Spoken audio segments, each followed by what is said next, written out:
ijoollee karaa lafaatiin ta'ee karaa bahariitiin gara biyya biraatti deemtanu akkas lafeen jara barahaa keessatti argamaa jira. Hedduu tokko gara nama nyaata. Achitti hawaasni kan argu akka biraatti beeki. Lafatti yoon argani ani nama biraatti beeki. Waa'ee ganni yeroo kaasne egaa yeroo tokko sababii fiiltariitiin namni akkasiin suuraan si tokko ba'ee irratti dubbataa turan isarratti yaada kennitee jirti. Gudii fiiltarii. እናት ወርቅ ናት ይላሉ በዚህ አልስማማም የእናት ማርኬት Makiin kun mucaa hoosisaa jirti. Ibsisa gudii kee yoo margite. Assalamu alaikum warahmatullahi wabarakatuh. Washamar kafoonni hordoftootaf kabajamtoota Orooshaw akkam naaf jirtu. Jiruun jireenyaa fi aan akka ministeerin jedha har'as viidiyoo kabiraatiin deebi'eetan jira. Akkuma beekamu viidiyoo bobbaarsoo bashannansiisuu kan ittiin fataazanaa jennu har'a sarpiraayizii bareedaa isaa isinii qaba deebiin. Innis maayin fuudhuu miti. Jechuun afaan koo akka tokko na baree afaan koo matee na baree isinii galee. Innaa sarpiraayizii maayin yeroo jettan subscribe kuma shantama seenee jirra. Wallahi subscribe kuma shantama seenee jirra. Mashallah. Mee congratulation jedha.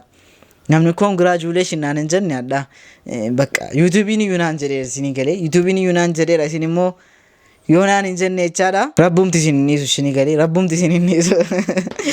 Eka subscribe kuma shantama eda seenne yeroo hedduudhaaf egaa subscribe kuma shantama seenuudhaaf cinqamaa turre kunoga agarreerra hedduu tokko isin galateeffachuun barbaada. Warri osoo hin danda'e ijoolleen tokko maal jettu osoo hin danda'an qofti isin galcha seechi kuma dhibba seenta asunaan jettanu asuna jajjabeessanu jajjabina keessanii rabbi wajjin egaa kunoo subscribe kuma shantama seennee jirra. Thank you isin jechuun barbaada. Hedduu tokko isin jaalladha isin galateeffadha. Giveaway nama sadiif buna jimmaanaan erga jedheetan ture. Meeme itti yaadetan viidiyoo itti aanu irratti jechaadha. Yookaan gaafiin isin gaafadha yookaan koomentii bareedaa barreessitanii laayikiidhaan giveaway sana gochuu dandeenya jechuudha. Kanaaf isin galateeffachuun barbaada. Kumni shantamni akkasitti darbeera haga kuma dhibba geenyutti. Nawaniin akka turtan abdiin qaba. Hedduu tokko isin galateeffachuun barbaada isin jaalladha. Gara viidiyoo. Mee namicha kana laala maal isin itti fakkaata namichi kun laala mee? ተሸክሜ አኖርሽ ነበር ውጥር ነጠር ምን አመጣው ባልኩኝ namichi kun maal fakkaata akka keessaniitti? Istikerii sitti emoji kun alaasii kana fakkaatu la. Meeme warri akka istikerii dhuma yaadattan gaafama fuula kana argita. Okay, ani ergasii istikeriin isin nu fayyadamtu eessaa baate jechuun namni kana fakkaataan jedhan ture. Namicha kanarraa dhufeetidha. warri xaba daggamne jettanii albaatanu Itoophiyaa keessa teessanii xaba daggaftu ofii kee daggafi waan fakkaataa roof argaa jirtu amma xaba daggafuu dhiisii of daggafi jireenya kee daggafi Arsenaaltu gashee seekee gashee albaatiin albaynii of daggafi agabuu kee bultee xaba daggaftaati waa'ee xabaa dhiisii ofii keetii of guddisi dura Itoophiyaa keessa taa'ame xabni hin daggafamu bar oftu daggafama malee of daggamna dura. Isin galee of daggafaa. Warri Itoophiyaa keessa teessanii xaba daggaftan of daggafaa. Warri Dubaayin, warri Saudii, warri biyya biraa jirtan daggafaa xaba daggafaa. Warri Itoophiyaa keessa jirtan immoo Arsenaal ni jaan tuqinaa jechuun Arsenaaliin miti xabana of daggafaa isin galee. kabajamtoota chaanaal miidiyaa keenyaa nu warri mana namaa hojjennu shantakeetii sagal miiccinaa kifilii sagala saddaanaa uffata nama sagalii miiccinaa hin tokkofna distii sagal miiccinaa saanii 15 miiccinaa burcuqqoo 20 miiccinaa indaanqoo miiccinaa hojiin keenya dubbatameen dhumu kana biraan jara akka kuwaasii tasiifachinu oofu namni rakkoo hedduu qabu danuutu jira kana qofa miti garuu rakkoo keenya sooshaal miidiyaa irra baanee boonyee himachuun barbaannu sooshaal miidiyaa irra gaafa dhimnu akka nama rakkoo qabneetti kolfinee xabannee dabarsuu qofa kanuma garuu fayyaa qabaannee hojjechuu waan hunda caaluu gammachuudhaan hojii keenya hojjetannaa nu namatti mannus namni nu amanu jiru rakkoo keenya rabbiin tokkicha malee namni nu argu jiru kan nu amanus kan nu argus rabbiin tokkicha malee jiru kanaafiyyuu waan dhaggeeffataniif galatoomaa jabaadhaa hojjetadhaa. Bakka muudii akkas jechuun rakkinumaa fi muudii akkas ibsachuudha malee isinii galee chaalenjii wayii immoo jalqabamte itti amma. Chaalenjii kanatti makadhaatii rakkina keessan ibsadha. Wallahi dhuguma garuu ijoolleen biyya biraa jirtan jechaadha. Gaafa bakka namni biyya taa'ee isin laalu jechaadha. Jechuun gaafa nuti faan biyya teenya minaan isin laalu homas hin fataa jedha maallaqa argattan wayii fakkaata jechaadha. Ijoolleen isin kaatu isin ol guddastus aluma jechuu jalqabdeetti amma isinii galee namni rakkina himu hin jiru jechuun rakkina keenya baasnee hin himannu jette miti mucaan namni rakkina ofii baasee himu hin jiruufi malee atu akka rakkattanutti rakkina keessan himattanii jechaadha namumta isii miila fuudhu hin jiru isinii galee inni kaan birrii ergaa akkas godhaa bakka isin rakkisuu malee namni isinii beeku hin jiru yeroo baay'ee. Ijoollee biyya alaa jirtanuu ijoollee biyya alaa turtanii maatii keessan gargaaruudhaaf ta'aa baattanuu rabbi isin gargaaru rabbi nagaadhaan gara biyya keessanitti isin seensisu jaalallee hin taane qaba waan jaalalaa waan argi keessa galtanii immoo maallaqa keessan naman ta'anitti baastanii maallaqa keessan akka bubbee facaastanii dhuftanii isinitti meera isin naan wal loltu isinii galee naan wal loltu wallahi isuma dhuguma wallahi birrii keessan hin balleessinaa waltii qabadhaatii gaafa biyya dhuftan isin balleessinaa.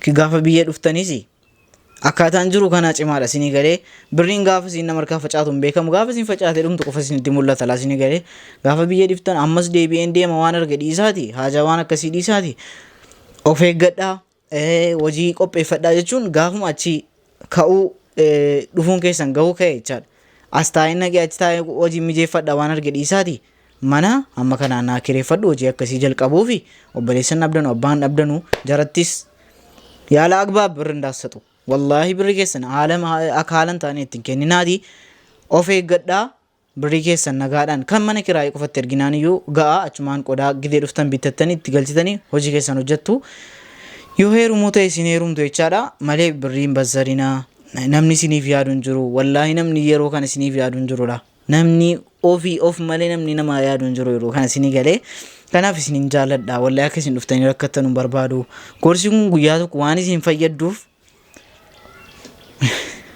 laayik godha isinii galee achitti hawaasni kan na argu akka biraati beeki lafatti yoo na argani ani nama biraati beeki hawaasni achirratti kan na beeku ka firiitarin na beeka ganni lafatti nama biraadha. Kezaan akka waan Afrikaa tana keessa gurraachi ganniin qofti jiru balaa natti gadi buuste ka Oromoon balaa san akkamitti ofirraa olaa kaasure baay'ee sitti ulfaata beette kezaan indee duuba ofin laalee anummaanuu dhaabbadhee duuba maaltu ta'e ree maa namni gurraachi hin jiru moo maaltu ta'e maaliif akkas ta'uu danda'e namni kun maaliif ta'uu danda'e akkas jee ofuma kiyyattuu gaafii nan dhuume. Maal anumatu iyyuu nama addaa ta'e moo sila maaltu maal ta'e jee baay'ee tokko sirifachiisa beette nan rifadhee oluma gale kaa bakka jabbuma manatti hidhamte ta'e bakka saniin booda gadillee hin baane saniin booda bakka Oromoon geessu hin gahu bakka namni dhaabbatu hin dhaabbadhu bakka namni lama ol gahee iyyuu hin dhaabbadhu nan figee darbaane. Maaliif? Ammas sanuma na godhinnu yaada beekte ammallee akkasuma ta'e yeroo sana wanti sun ka ta'eef tokkoffaa ganni namni hunduu miidiyaa irratti beeka qaamaan si argan hin beekan yeroo jalqabaa si arganidha si galee kanaafi namni yeroo jalqaba nama argu homo'ii jedha yookaan furdaadhaa yookiin qal'aadhaa yookaan dheeraadhaa yookaan gabaabaadhaa yookiin gurraacha diimaa homo'ii jedha malee namni waa jedhu malee hin darbu amala nama keenyaa dhaguma ni beekta kanaafuu jecha isaanii san akkamitti ati baaliiwutti kennuu dandeetta akkamitti sadarkaatti kennuu dandeetta haasaa akkasiisitti. Nama tokko lama miti barra naasir namni wanni suni otoo nama tokko nama lama nama sadi ta'e ani waan akkanaatis na mudatee hin beeku nama kana arguun anaaf waan addaati sin jee beeka nama argee hin beeku amata kan hunda biyya arabaa kana gizeen hojjedhu nagarreen ana Oromoo arguun waa guddaa bakka sanitti Oromoon ol geesse ani Oromoo keessatti argamuun ana waa guddaadha kenna guddaadha bakka sanitti otoo nama tokko nama lama ta'e sokeen dabartamaa miti barreera arraba sooshaal gannin gurraattiidha jedhansa gurraatti tokkotti itti saalfattaati saalfadhuma taada argatte saalfannee maal nere taada maal nere dhugaa dubbattuufi dubbanii aadama lafarra jiru kun hundi yaa ilmaan aadame hunduu haa ta'u malee gurraacha addunyaa kanarra Afrikaan parsentiin 90 ol gurraacha seegalee gurraacha jechuun akka bifa kan kee kana osoo hin taane gurraachuma isa dhugaati jechuudha kanaaf wanti namatti yeroo san adda ta'ee fi ajandaa ta'e fiiltarii fi fiiltariin alatti. Sun ammoo si qofaa miti. Namni hunduu guyyaa ofii eeggatee gaafa gadi bahe ajandaa ta'uun isaa nafu. Fiiltaricha ammoo itti fayyadamaa jirta moo ima dhiisti reechiin. Hin qannasne. Garuu qannaseera akka gisee sadii qannaseera. Isa maal dhiisna miti garuu ta'ullee dhugumatti immoo dhuguma seechisiisa Naasiroo. Namni achirratti argitu lafatti argitu adduma akkam. Walittuu dhufa nuuyyuu achumatti oonaaf laaluuf lafatti oola walittuu dhufu. Namni walumattuu iyyuu dhufu. Kanaaf uummanni illee dhugaa qabata. Haa ta'u malee sadarkaa sana garuu ajandaa ta'uu hin qabu ture. Sancaa agas dabalata ta'uu hin qabu ture iyyuu malee. Gaafiin kiyya keetti aanu ka qabadhee jiru ilmaa uumma kanaa wal qabataa iyyuu beektaa.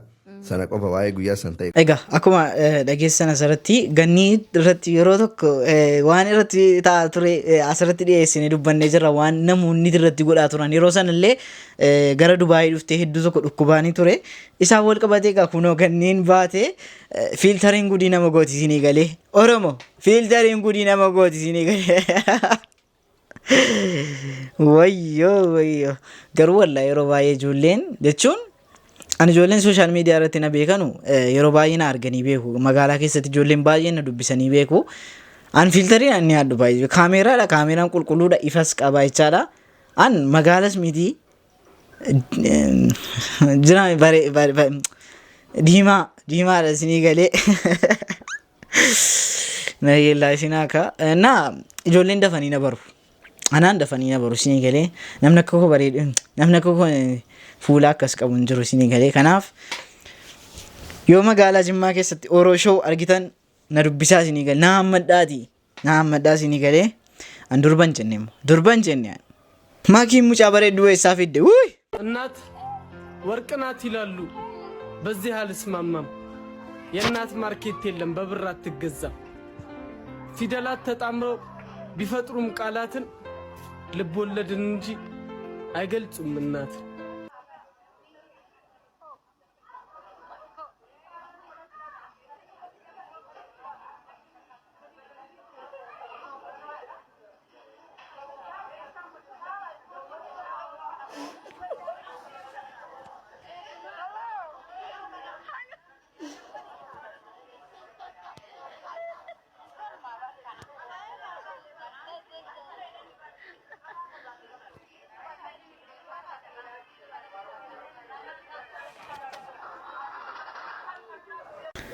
Makiin mucaa kana eessaa fuute jarana jechuun nu dhufsite moo ergasii maa inni eddee ebsishaa gudii kee humna geesse akkasii haa ta'u mucaa namaatiin itti fakkaata rabbi siifa kennu siifis jechuun waan kee hin taane rabbi siifa kennu maasha Allah jechuu barbaanna. Ijoolleen immoo baharii addaan kuttanii jechuun biyya ormaa deemuu jettanii gara bahariitiin baharii irratti markaba meeqa kufaa jira ilaa laf gaayyaa jedhee lafeen akkasitti kan ijoollee argamaa jira of eeggadhaa dara ijoollee keenya bakka jiraan beekaa nuuroon cimaadha isinii galee garuu immoo ilaala. በጅቡቲ የመንና ሳውዲ የሚደረግ የስደት ጉዞ አሁን ላይ አስከፊ ደረጃ ላይ ደርሷል። በረሃ በልቷቸው ባህር ውጧቸው የድንበር ጠባቂ ጥይት ቀጥፏቸው በርካቶች እንደወጡ ቀሩ። የኢትዮጵያ ልጆች በአሰቃቂው የስደት ጉዞ እንደዋዛ እየረገፉ ነው። ስደት ክፉ ነው፣ አይኑ ይጥፋ። መከራና ፈተናው የእሳት ረመጥ ነው። ወገን አለቀ፣ ትውልድ ረገፈ። ፈጣሪ ሆይ በቃ ይበለን። ilaalgitanii wallaahi lafee ijoollee baay'ee takkasitti lafatti argamaa jira. Isa kaan immoo dheengadduma yeroo dhuma dheengadduma dhihoo bahariin ijoollee keenya godhee nu jalaa wallaahi hedduu tokko garaa nama nyaata. Of eeggadhaa baala please of eeggadhaa ijoolleen keenya. Isin taafu wallaahi biyyuma keessan keessatti tura akkattanii duutanii isinii wayya isinii galee du'a rabbi du'a akkasii rabbi nutti hin qabin. Egaa anyway ingiliffa baraan jedhamti. Videoon irraaf qabadhee kana fakkaata isinitti isin baasee isin gammachiisee yaada keessan koomentii irratti duf gochuun dagatinaa yoona jechuun banaa barreessaa isinii galee hedduu tokkon isin jaalladha. Ijoollee kaleessa immoo viidiyoo xumuraa irratti koomentii naa barreessaa turtan oroo jedhaa isiniin jedheen ture. Oroo jettanii isin amma xumuraattiin si hordofa jettanii naa barreessaa turtanii hedduu tokko isin galateeffachuun barbaada. Anis galeeta laayik isin godhaatan ture. Moodiin isaa isiniin galee isinii galee. Kanaaf haga viidiyoo kabiraatti galti deemu xoroshaa. Baay'ee ma'assalaamaa dhengana natti himtaniitudha. Arabiffaan ma'assalaamaa.